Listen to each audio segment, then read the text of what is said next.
P for promo में खुशामदीद जी। तो ये ड्रामा सीरियल भूल जाए दिल की नए आने वाली एपिसोड में आप देखेंगे कि सोबिया की शादी के गम में अहमद ने ऐसी ड्राइव की कि उसका जानलेवा एक्सीडेंट हो गया, लेकिन वो अल्लाह की मेहरबानी से बच गया। उसको मामूली फ्रैक्चर ही आए। सोबिया ने इस बात को लेकर काफ़ी टेंशन घर में क्रिएट की और उसने हदीद के साथ भी इस बात को लेकर काफ़ी गुस्सा हुई। लेकिन खैर अब अमर बिल्कुल ठीक है तो फिर सोबिया भी नॉर्मल है। और दूसरी तरफ हदीद और उसकी माँ जो है वो परेशान थी कि सोबिया आखिर गई तो गई कहाँ, क्योंकि वो बगैर बताए अपनी माँ के घर चली आई ताकि अहमर का पता लग सके। लेकिन अहमर का पता उसको मुलाजिम नहीं दिया और वो वहीं से वापस चली गई। अब जब सोबिया वापस घर आती है तो हदीद बड़ी बेचैनी से उसका इंतज़ार कर रहा था।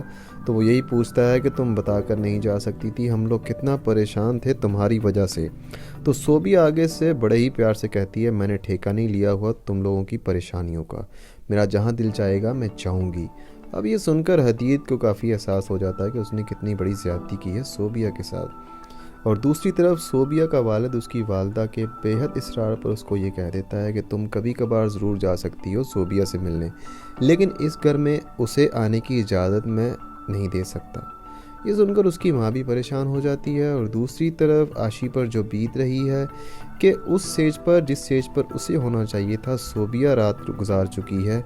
तो वो अपनी बहन से यही कहती है कि मैं वो स्टेज देखने चाह रही हूँ जिसका मुझे शिद्दत से इंतज़ार था, लेकिन मेरी जगह कोई और उस स्टेज पर रात सारी गुजार चुका है। उसके जहन में यही है कि सोबिया और हदीद ने मोहब्बत की शादी की है। अभी उसे असल हकीकत का पता नहीं है कि सोबिया के साथ हुआ क्या है। आपके ख्याल में क्या सोबिया हकीकत सबको बता देनी चाहिए कि उसके साथ क्या हुआ, ताकि उसको लेकर जो जुल्म और ज़्यादतियाँ लोग अपने ऊपर ले रहे हैं वो ना ले। आप इससे मुतालिक हमें अपनी कीमती राय से ज़रूर आगाह कीजिएगा। ड्रामा की दुनिया से बाखबर रहने के लिए पी फॉर प्रोमो को सब्सक्राइब करके हमारे साथ जुड़े रहें। आपका शुक्रिया। अल्लाह हाफ़िज़।